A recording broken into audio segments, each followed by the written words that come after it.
Kitchen से बर्तन गिरने की आवाज से सुधा की आंख खुल गई। घड़ी देखी तो 8:30 बज रहे थे। वह तुरंत हड़बड़ाकर उठी।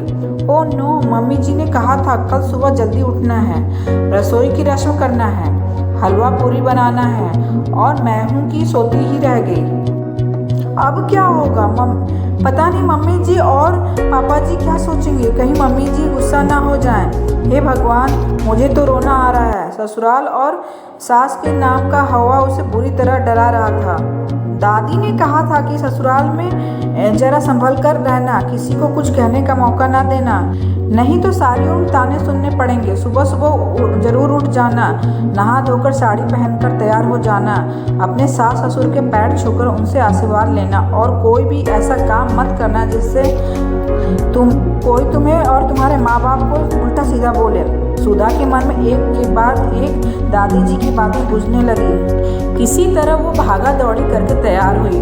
ऊंची नीची साड़ी बांधकर वह बाहर निकल ही रही थी कि आईने में अपना चेहरा देखकर वापस भागी। ना बिंदी ना सिंदूर, आदत नहीं थी तो सब लगाना भूल गई। जैसे तैसे ढूंढकर बिंदी का पत्ता निकाला, फिर सिंदूरदानी ढूंढने लगी। तब नहीं मिली तो लिपस्टिक से माथे पर लकीर सी खींचकर अब कमरे से बाहर आई। जिस हड़बड़ी से सुधा कमरे से बाहर आई थी वो उसके चेहरे से साफ झलक रहा था।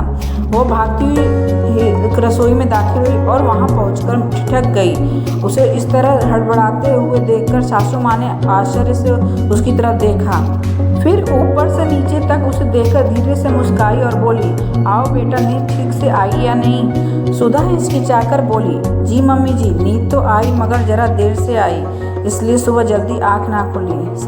सॉरी बोलते हुए उसकी आवाज़ से डर साफ झलक रहा था। सासू माँ बोली, कोई बात नहीं बेटा, नई जगह हो जाता है। सुधा हैरान होकर उनकी तरफ देखने लगी, फिर बोली, मगर मम्मी वो हलवा पूरी?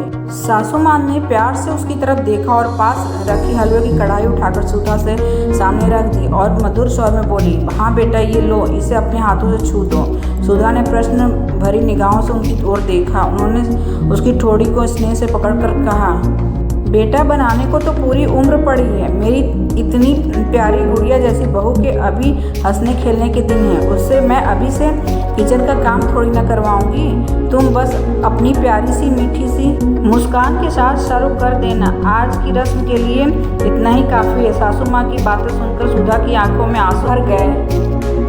वह अपने आप को रोक न सकी और लपक कर सासू माँ के गले लग गई और उसके गले से एक ही आवाज़ निकली, माँ तुम बहुत प्यारी हो। फ्रेंड्स, वीडियो अच्छी लगे तो लाइक करें और सब्सक्राइब करें।